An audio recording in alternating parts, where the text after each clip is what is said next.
Welcome to 20 Minute Tabletop, a podcast sharing the love of all things tabletop gaming in bite-sized pieces. I'm your host, John Wiki, here with my co-host, Stevie.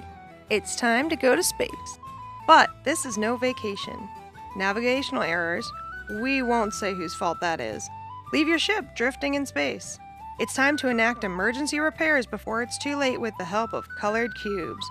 Join us as we have an intergalactic preview of the game Stellar Drift.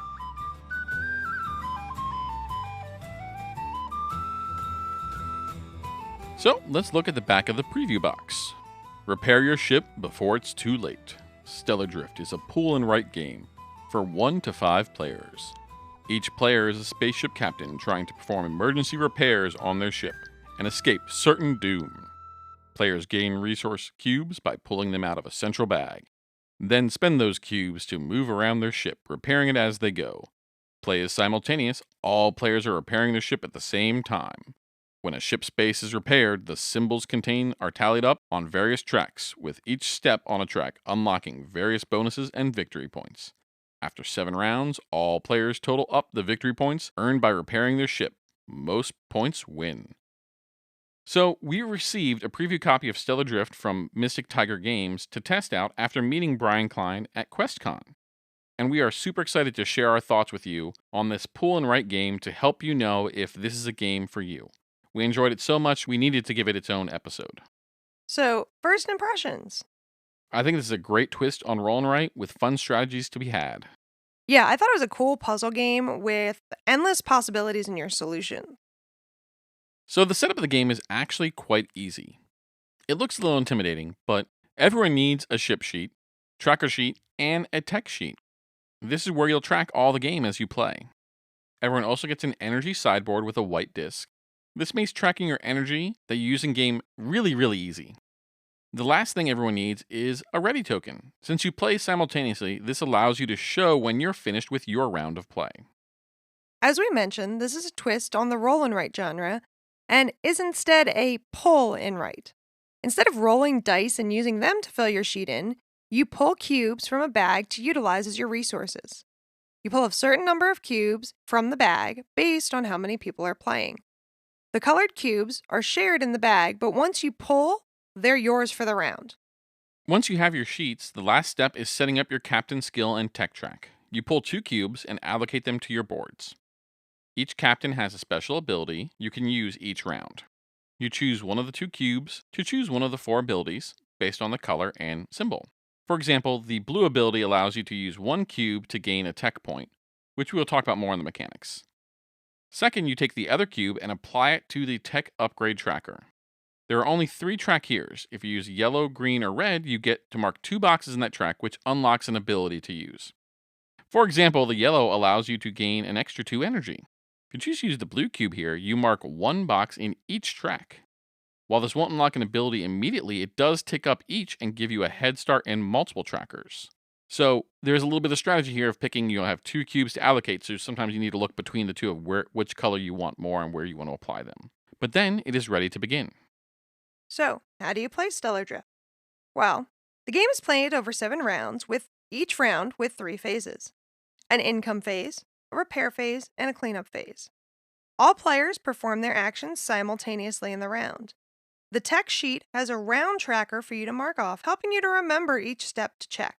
I can't tell you the number of times this saved us not forgetting a step, especially when you have to remember to check off your tech point in the income phase. So, phase 1 is the income phase. This is where you gain resources. For this, you look at the income upgrades section. First, you gain energy, which starts at 3, but through repairs and tech upgrades, you can increase this. Second are your cubes. This also starts at 3 cubes and can be increased, though this is a little more challenging to do. At this step, you draw the cubes at random from the bag. The cubes come in 4 colors. While our preview version didn't have them on the blocks, they will also have shapes for color blindness accessibility on each cube. Finally, every round, you gain 1 tech point to put into a tech upgrade track. Not every point will gain you something. You'll notice on the bars, certain boxes will unlock scoring for the end, others will unlock an upgrade, and some just move you forward towards these 2. The second phase is the repair phase. Now, this is the bulk of the game. You'll spend cubes to repair, spend energy for more cubes or to change colors, and use your captain skills for additional benefits. The primary action you start with is repairing your ship. To do so, you need to move to any adjacent space and match the cubes to the colors of the symbols to repair that space. That is the cost. So, initial spaces out from the start are just single blocks. Then the majority require 2 blocks, while some even require 3. Usually, those offer more rewards, though, when they're repaired. When repaired, there is a symbol, or multiple, that correspond to your ship repair tracker. You cross off a block in the corresponding row and gain that effect, which could be energy, fuel, tech point, or even more draws. The repair could also include a fuel symbol, which has its own tracker. That just earns you score for every box you ticked and earns you some periodic energy as well. Now, one gotcha is that there are walls in the ship that you have to go around to be able to get to certain sections, often for the groups you want to repair for additional scoring and bonuses. So there are different colored sections in the ship, and when you complete one section of a color, you get some bonus points and some bonus benefits. Some ships, like the Marrow Kraken that John played, have airlocks allowing you to jump between the blocks of the ship, but at the cost of an energy. Other ships have ladder spaces that can be traveled among for you to get to upper and lower floors of your ship. But what happens if you can't pay the cost for repairs? Well, if you don't have the matching colors but have the blocks, you can pay 2 energy to change the color of the block and treat it as the required color. Or you can leave it up to Lady Luck and spend 2 energy to draw another block. You can have a maximum of 12 energy, and you can't earn more than that, so your energy level is meant to be spent as you'll gain that energy, some energy again, in your next income phase. Right. I want to note, though, that you can carry some energy from round to round. So if you get to the end of the round and you only have 1 energy, don't stress. It can carry to the next round. Just make sure you're keeping an eye on, like you said, that maximum of 12 because you can't earn more than 12. Right, so if you have 10 and you're going to earn 3 energy, you'd actually only earn 2 next round, so it's worth spending some of it. Lastly, are captain skills, which you picked one at the beginning. You can spend these to take other actions. You could spend a block to gain a tech point and gain the added benefit if it unlocked, or perhaps use the green skill, and you can pay 2 energy to recover a spent cube so you can use it again. These are important to remember because you have that max energy we talked about you can store, and strategically can lead to more abilities and more rewards, and they can only be used once per round. So you want to make sure you use these captain skills where it makes sense. So sometimes maybe it's better to spend your energy on the captain skill instead of another block to do things to unlock those extra abilities. So what you pick, you want to strategically pick that and make sure you're using that ability when the time comes. Yeah, and I think if I remember correctly, 3 of the 4 captain skills utilize energy as the currency. There's only one that doesn't. So your captain skill is often a good place to utilize that energy because oftentimes it's a better deal, so to speak. You're using 2 energy to do something that might cost you 3 or 4, or something that might take you longer to achieve if you're not using that captain skill. And what I really love about this fade is the cascading effects. So maybe you use a cube to repair a space. Then that lets you mark a repair track. Then maybe that triggers a tech point reward. And that lets you unlock an ability that you can use to give more energy, which is used to spend for a cube that you then repair again and you repeat. I wasn't really looking really closely early in game, but by the end I was really looking at what repairs would help me out, not just by getting to where I wanted to go, but also on what they would give me and how they would move my trackers and how they would gain rewards of what I wanted as well. Yeah, and you're definitely limited by that 4 directional movement, right? You can't move diagonally and you can't move through walls. So you're limited to being able to move, north, south, east, west at the beginning. And then, as you said, as you unlock those, that gives you more spaces you can move to. However, yeah, there's definitely those cascading effects. Like I said earlier, if you repair the entirety of a section of one color, and usually these are like 4 to 6 blocks that are together, you gain a bonus reward at the top of your sheet in addition to some extra points. So, in addition to, like you said, that cascading effect of I repair this, I mark this repair, I get this thing. In addition to looking at that, you also want to make sure you're looking at completing sections of the ship because those also give you additional skills to utilize. And then the final phase of each round is the cleanup phase. So you need to clean up for the next round. You can store up to 2 unspent cubes for the next round. but any more than that, and the spent blocks are all returned to the bag. So you want to try and make sure you can optimize to use as many of your blocks as possible, but you can carry 2 over each round. And then you flip over your token saying you're ready for the next round. After the 7th round, it's time to add up the score. You get victory points for repaired sections of the ship denoted on your map. There are also additional bonuses for repairing sections that add to that score. Both the ship repair and tech upgrade tracks also sum up for additional victory points, as we said also with the fuel. Then you add them all up and find out who wins. So, as we said, you can play this on your own or cooperatively. I know that when I've played on my own, I'm always trying to beat my highest score. And because there's so many ways to solve these problems, but you're also limited by the randomness of the color cubes you draw. Things are going to shake out differently every time. You can definitely play this competitively, right? Like we did head to head, you versus me. But I know that TJ especially enjoys playing this on his own because it's strategic, but he understands the phases. He can play through the game, and he's just kind of always trying to beat his highest score. So let's go a little bit. We've talked about how to play the game. Let's talk more about just what we've enjoyed about this game. We started to get a couple of roll and write games recently at other people's recommendations, and I've really enjoyed them, but I really like this twist on it with that central bag and the cubes and how that works out. There's times where we've pulled cubes out and I really want to repair this section, but I need a yellow cube. And I look and I see, well, she doesn't have any yellow cubes and I don't have any yellow cubes. So maybe I'll spend my energy to draw again and hope the odds come in my favor to get the yellow cube as opposed to spending the energy to change the color of one of my things. And it really comes into play because the cubes are pulled out, they're shared from the pool. So sometimes you can use it to go, what are my chances of actually pulling the color I want to get versus I need to just change the color for a sure thing. Yeah, I was going to mention that same thing about the central bag. It's a shared pool of cubes, but like you said, depending on the number of players, 1 to 5, the number of each color inside that central bag changes. So, like you said, you can also use some strategy of seeing what other people have to decide, am I going to spend my energy this way or am I going to spend my energy that way?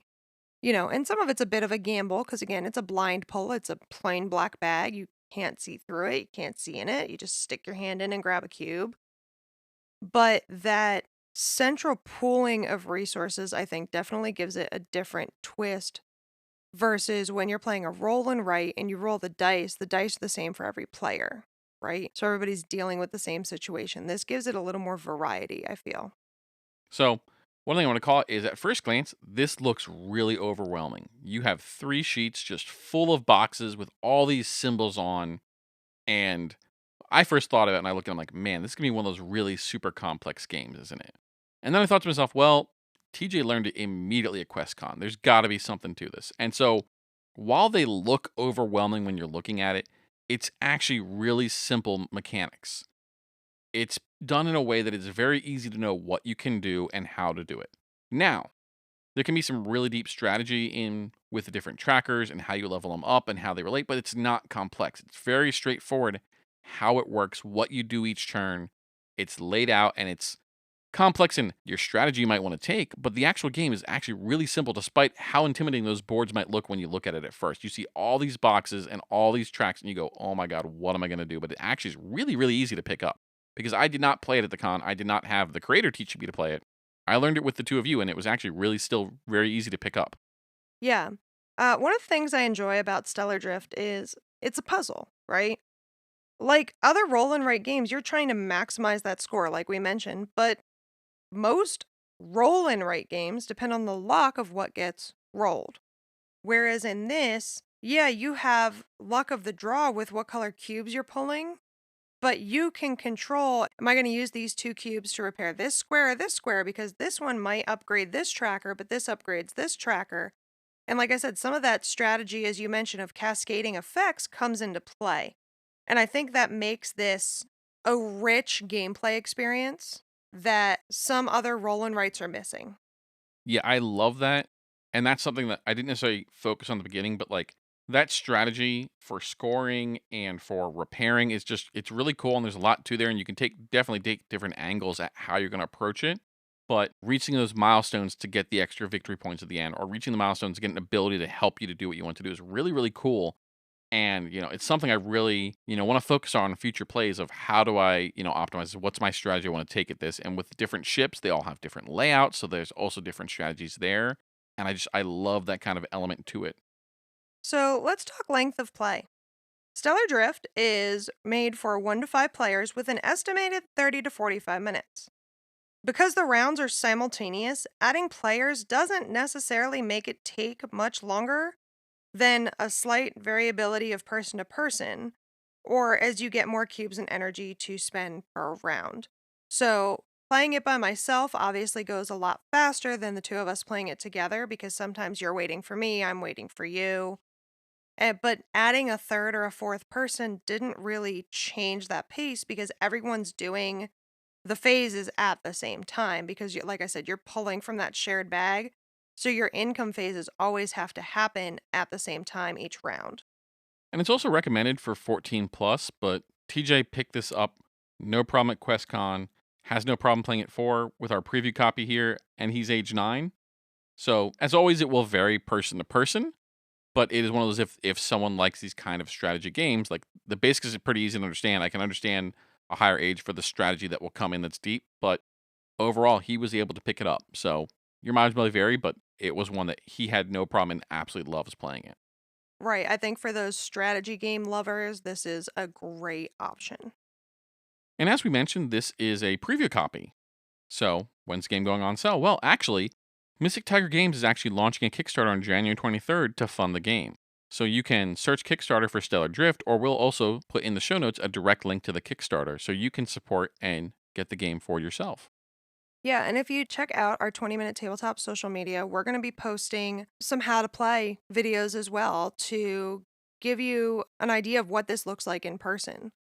But yeah, definitely look out for those how to play videos and some of the things we're going to be putting out leading up to the Kickstarter to share this game with you.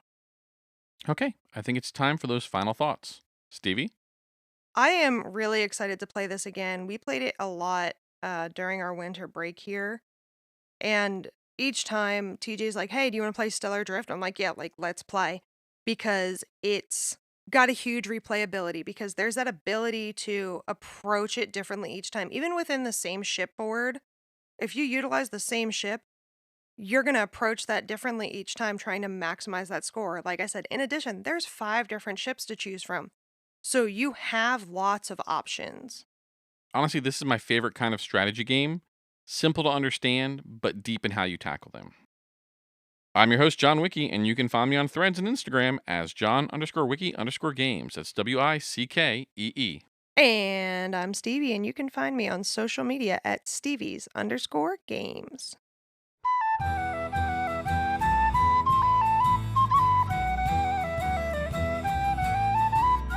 "20-Minute Tabletop" is a Morecore Studios production. Theme song by Arthur Rowan, Morecore art by Sita Duncan. Do you want more tabletop gaming fun? Subscribe to 20-Minute Tabletop on Spotify, Apple Podcasts, Google Podcasts, or wherever you get your podcasts. Like what you hear? Leave us a review while you're there or tell a friend. Find out more on our website, 20mintabletop.com. That's the numbers 20mintabletop.com. Or connect with us on Twitter, Threads, and Instagram as @20mintabletop, @20mintabletop. Thank you and roll with fortune.